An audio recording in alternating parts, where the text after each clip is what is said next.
Well, so a lot of guys moving around. Obviously, Burke bat. I guess just first off with that, how was it? What was it like to have Burke next to you? It's really good to have Burke back. Me and Burke are the original founders of the left side, so it is nice to have Burke back, and it's my first time really playing next to him.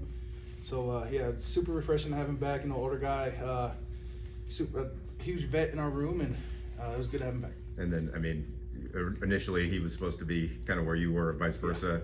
Yeah. So that dynamic of being the snapper, and then having guys move around too, in the last drive of the first half and the second half, how did you feel like you guys were able to handle that? I think we handled it well. I think just like Deacon said, we need to continue to take steps up front. I think our line, we understand that we're young, but the standard doesn't drop because we're young. I think we need to continue to strive for what we need to be and what we have to become in order to win this conference, in order to head back to Frisco or Nashville, wherever it may be. But yeah, I think the shuffling wasn't too bad. We shuffled a week before the first game.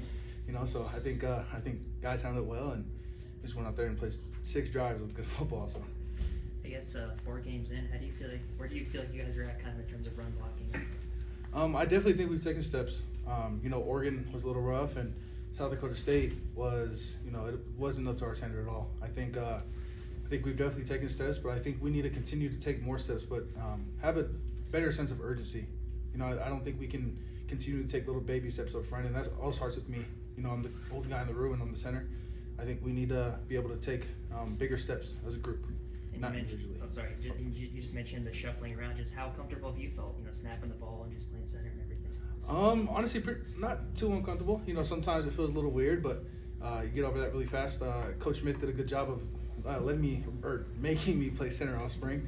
Spring went good with center, and I'm glad I had those reps under my belt, just so it wasn't that hard of a transition. But yeah, I'm getting pretty comfortable at center. A couple weeks ago, the Titans held the same sentiment where there has to be urgency. Maybe instead of learning one new thing a day, 2 new things a day. Just how are you seeing that with the offensive line and speeding up that learning process? I think guys are especially Cedric, for example. I think Cedric's he's been super dialed in on, instead of just focusing on one thing a day. We talked about that. Pick one thing a day and learn at it. Cedric has been super dialed in on every little thing we do. If that makes sense. Like, it's not just one drill. He's super locked in. It's everything for him. So I think guys are definitely, there is a better sense of urgency, but there has to be more if we want to get to where we want to go. Obviously, it feels good to get the win, but you guys as a locker room kind of feel like you could have did more out there. Definitely. It's a little hard when you have 6 possessions, but it's not hard to go 6 for 6. I think we left a lot out there, and I think as a whole offensive unit, we left a lot out there. There's still a lot of meat on the bone. Coach Smith says all the time, and I think we just need to clean up little mistakes and be more, like I said, urgent. I think urgency is the biggest thing we need to have on the offensive side. Watching from the sidelines, whether it's after turnover, just a long drive, Mercyhurst, seeing your defense step up like that, making those 2 turnovers, I guess just what did that feel like? It's super refreshing. I think we get to practice against one of the best defenses in the country every week, and when they come up big like that for us, it's expected. But then again, it's also very refreshing. Because they got guys like Paul Brott, Kenny Iden, Zach Cruz. Our front 4 I think is the best in the country. So it's very, very refreshing, but also it's expected. Like just how we're expected to score every single drive. What's it like to have such a veteran group, kind of like the confidence-wise, I guess, after a game like this? A lot of teams might start second-guessing, but you guys have been around. Yeah, I think especially, having the vets that we do on our team, guys who have been around and guys who have won a lot of games, I think, it's just keeping the main thing. That's been our message. That was our message after the game. And, the beauty of it is we get to go out and do it again next week. We get to go put something new on tape, and we have another opportunity. That's the beauty of college football, and that's the beauty of it being week 4 for us. So.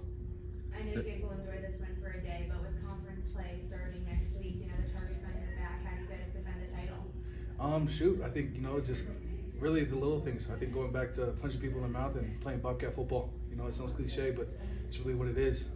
We have a really tough and physical outfit coming in Eastern Washington, and those guys have always been very physical, and they bring it every single time I play them. I played them 3 times. And yeah, I'm just I think as a leader and the older guys, we need to do a better job of letting the young guys know that the conference is coming, and everyone wants to beat us. We won it last year, and we're gonna win it this year. So. Any little thing that you haven't mentioned that you think can maybe turn someone's 1 and 2 yard gains on 1st and 2nd down into bigger chunks? Yeah, honestly, I think we need to do a better job of sustaining blocks. I think we're doing a good job against the junction point, And I think it's all 5 of us. It's not just one person. I think, especially me, I think we need to do a better job of staying sticky on blocks. You know, having guys slip off. You know, you get to the linebacker, you think the play's over. Adam's right behind you. You know, the play's not over. We got to do a better job of sticking on blocks and running off the ball, really. Yeah, the Colson Kuhn 45-yard run, kind of one of the first, I think, big chunk plays you guys have had running the ball. So how did kind of that feel from your vantage point to get that one? Felt good. It felt normal, you know. I've been here for the past 5 years, so I've been a part of a lot of big gashes like that. And to have one like that, you know, it felt good. It felt normal, like, okay, this is where we're supposed to be. Hey, T, playing in a game where you run the ball 41 times, you know, just kind of what's that like, and, you know, having the trust of the coaching staff, you and the other 4 up front to really help generate offense on the ground? Honestly, you know, I like running the ball. As you can tell, I'm a little squatty buddy, a little short guy, so run the ball is definitely in my best interest. And honestly, you know, playing here at Montana State for the past couple of years, run the ball has been our go-to, I would say. And you know, run the ball 41 times a game, and you know, really don't think about it. I try to, you know, really take every run play for itself, and okay, what I got to do this play. But honestly, I'd much rather run the ball. You know, I think we do a good job. Our quarterback does a great job, and our receivers do a great job getting open too. So, you know, we can't just disregard those guys. But yeah, I think run the ball is where what it should be. So. All 4 running backs on the field in the first half. How deep is that group? That group is deep. Oh my gosh. You know, we got Julius Davis, Adam Jones, Jay White, and Coles. Shoot, those guys can play. I think, you know, especially giving all 4 of those guys opportunities to see what they can do. I mean, you know, I see it every day in practice. All 4 of those guys can play ball, and they're all different running backs, and I think they complement each other well. And it's, you know, it's a little different blocking for each of them, but they all play their butts off, and they all fly around, and they're all great guys. So. Obviously playing center, you're the most intimate with Justin out there. You could say, how do you feel he's grown so much in the last 4 games? I think Justin's grown, you know, I think his growth has been monumental until this point. I think, you know, coming in, Justin, you know, he said it himself, he was just quiet and trying to earn the respect of everybody else. But I think, you know, having other older guys on the offense tell him, like, bro, you can speak up. It's okay. I think he's grown in that way. I think he's grown as a leader, as a vocal leader. He definitely leads by example, but he's definitely taken a step as a vocal leader and grown in that way.